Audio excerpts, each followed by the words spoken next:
Yo, what's up guys? So may bago akong nakitang product sa TikTok shop. So for only 25 reals, tatlong product na yung nabili ko. Meron na siyang razor, may LED light, at meron siyang USB Type-C charger na napakaganda, na-adjust siya. So ayan, in-order ko siya. And then after 3 days, dumating agad yung package. So i-open natin siya. So ayan, medyo mahirap tanggalin. Naka-bubble wrap siya, talagang ano siya. Safe na safe. So for only 25 reals lang. So nakuha ko lang ata yung razor na to for only 11 reals ata. So yung razor, kasi nakita ko siya, may pumunta dito na nagbebenta ng razor, 80 real. Tapos medyo nagdalawang isip ako kasi ang mahal-mahal, 80 real.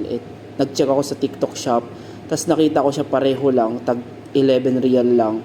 So doon na lang ako bumili, tapos tinry ko lang kung totoo. So okay siya, maganda siya. So ito yung USB, yan. Ang ganda ng design, di ba? Oh, see? Na-adjust. Bata yun. And then ito naman yung LED.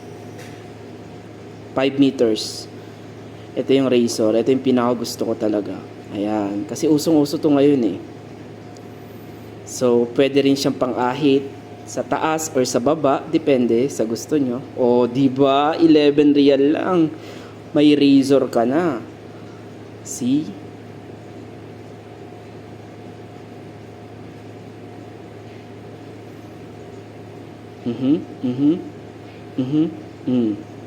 Oh, ang ganda niya guys.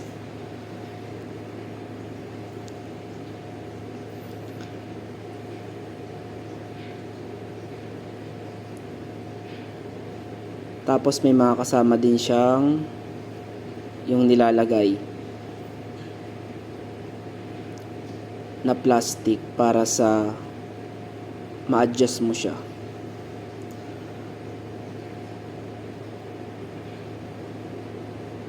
So ayan, kung gusto nyo rin bumili niyan, nandyan lang siya sa bio ko sa TikTok shop. So makikita nyo siya doon.